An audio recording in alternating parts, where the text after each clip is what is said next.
Foram 9 crianças, segundo a família. A maioria com idade entre 5 e 10 anos. Todos parentes e abusadas por um homem que chamavam de tio. Hoje, 7 delas têm entre 18 e 28 anos.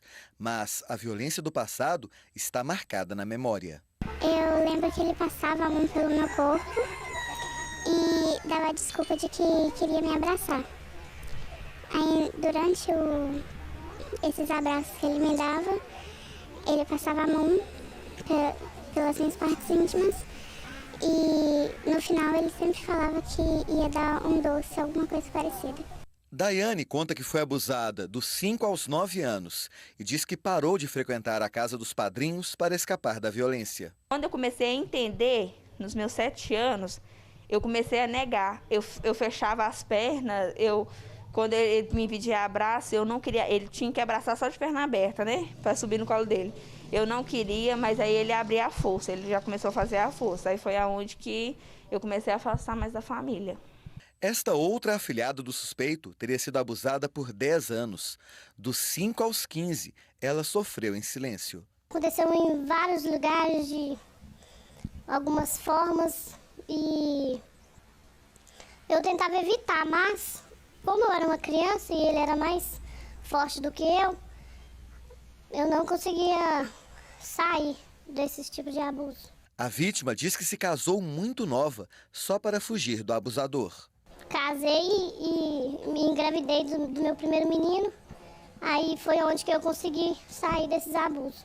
Esta jovem afirma que sofreu a violência por 3 anos, quando ainda era muito pequena. Eu não percebi que tinha alguma coisa errada, só a partir dos 8, mais ou menos, que começaram a ter aula de educação sexual na escola. Ela foi a primeira a falar sobre os ataques do tio. A jovem se manifestou sobre os abusos pela primeira vez em uma carta escrita para a mãe.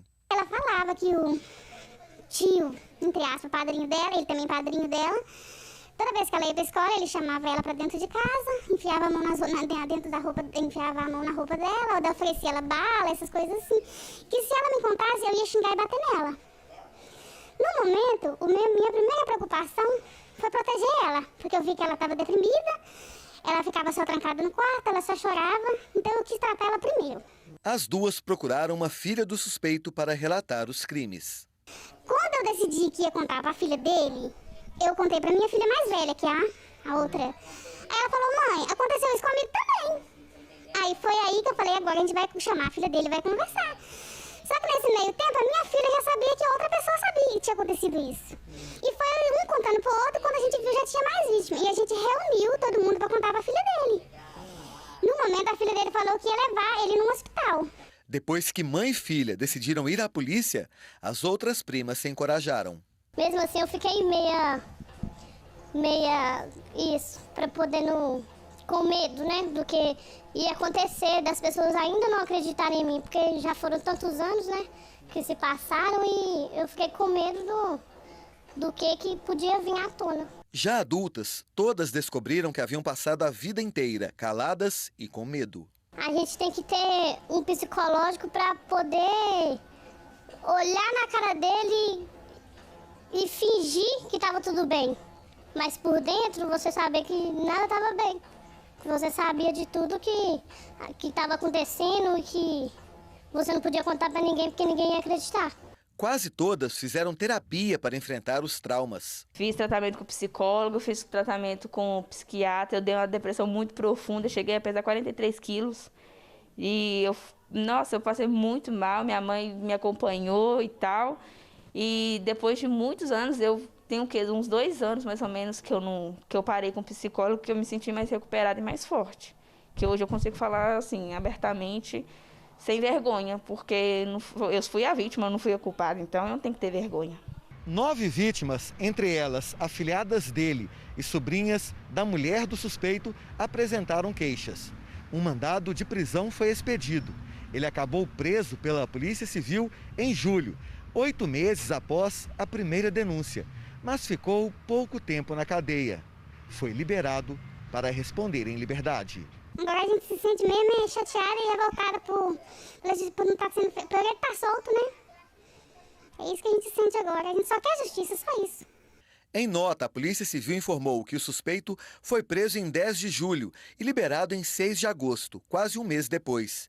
Ele teve a prisão preventiva revogada. As vítimas temem que outras crianças sejam abusadas. Se ele não parou, ele vai continuar fazendo mais vítima. E a casa dele sempre foi cheia de crianças. A minha tia sempre levou muitas crianças para lá. Os meus sobrinhos, a minha tia olhou todos os meus primos. Os filhos dos meus primos, minha tia sempre olhou. Então a casa dele sempre ficou cheia de criança. Aí é liberdade para ele fazer mais vítima, porque não para. Porque ele foi confrontado no passado e não parou, continuou. Fez com a minha prima mais nova e fez com minhas outras primas. Então, por que ele vai parar agora, se a justiça está sendo falha? Pelas contas das vítimas, os crimes praticados pelo tio começaram na década de 90. A impunidade teria durado mais de 20 anos.